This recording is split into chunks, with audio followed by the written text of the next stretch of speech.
ingoma yenye ngayiphupayo phambi kaNkulunkulu. Siyoyenga nemashoko anothi. Ingoma le yayilamazwi athi kudenga kuna baba.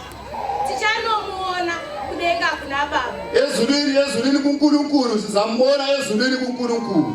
Iye Paulo Maja. Yena uPaul Maja nguye wathunywayo. Tichanomuona kudenga kuna baba. Sizakuyambona ezulwini kuBaba.